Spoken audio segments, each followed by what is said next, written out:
Hi, so what I wanted to talk about today was energy performance ratings. Very exciting topic, but one that's quite hot on the agenda for landlords at the moment, as the government are bringing in legislation that means all rental properties will need to meet a rating of C or higher by 2025. So another little piece of legislation for all those landlords out there to keep on top of. And what I wanted to know was just, what are you planning to do about it at the moment? Is it something you're looking at when you're looking at buying a new property? And are you looking at it in your current rental investment?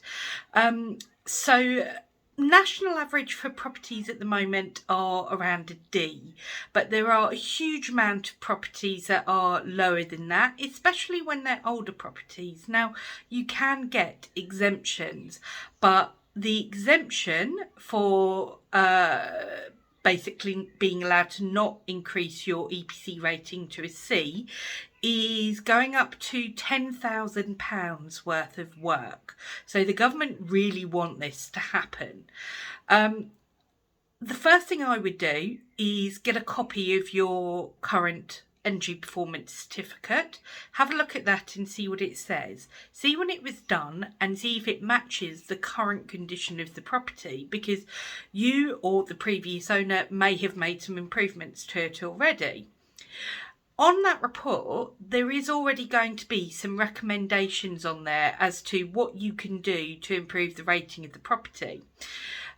So very common ones are going to be your lights, so changing those out for LED or low energy lighting. You're also going to have loft insulation on there, that's pretty standard, draft proofing, but then it's also going to look at things like your heating controls, your double glazing, how you provide heating and hot water to the property, and so on.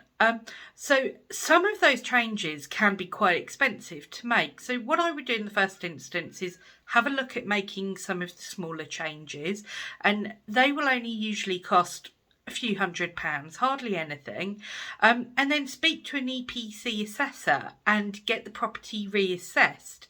You could also speak to an EPC assessor in the first instance to see what their recommendations are in order to get you up to that C rating, and that's probably something I would really recommend you doing. If you think the little things aren't really going to help, then get in touch with an assessor. We can recommend someone to you that's local.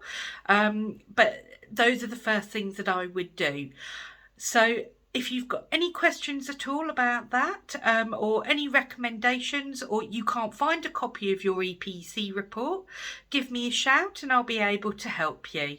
This is Caroline from Franklin Residential.